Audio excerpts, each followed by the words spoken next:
Transgression of the law. Nicolas Fouquet, Louis XIV's finance minister in the first years of his reign, was a generous man who loved lavish parties, pretty women, and poetry.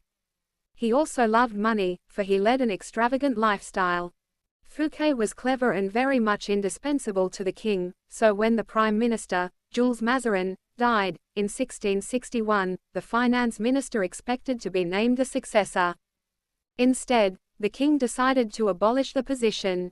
This and other signs made Fouquet suspect that he was falling out of favor, and so he decided to ingratiate himself with the king by staging the most spectacular party the world had ever seen.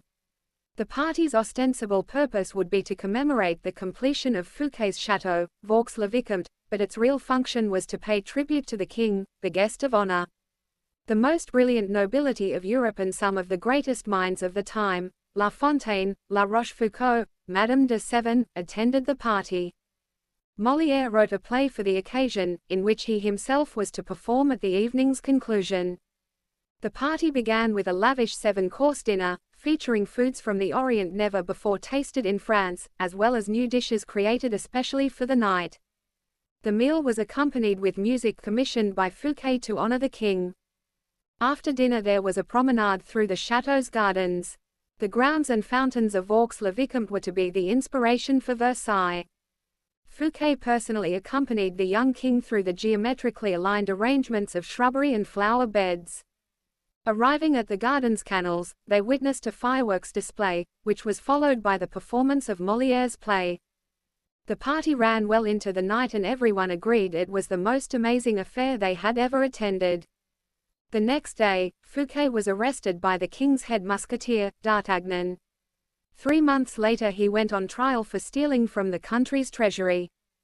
Actually, most of the stealing he was accused of he had done on the king's behalf and with the king's permission.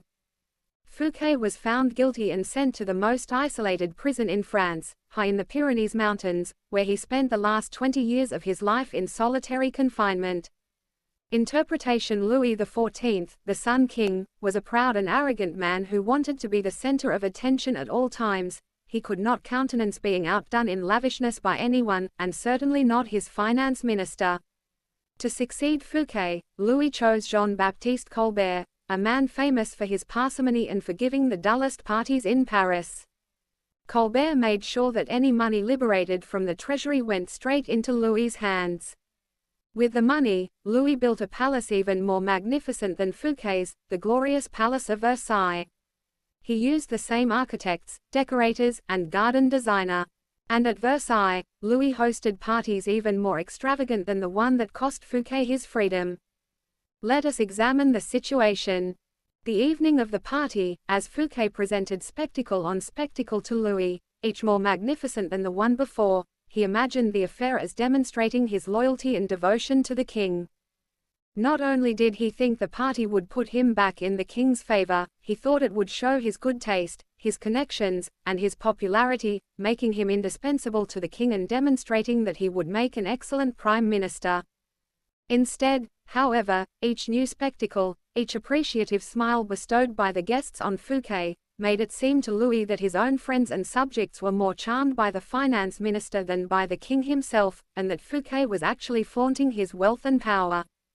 Rather than flattering Louis XIV, Fouquet's elaborate party offended the king's vanity.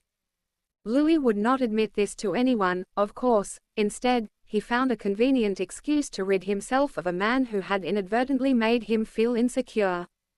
Such is the fate, in some form or other, of all those who unbalance the master's sense of self, poke holes in his vanity, or make him doubt his preeminence. When the evening began, Fouquet was at the top of the world. By the time it had ended, he was at the bottom.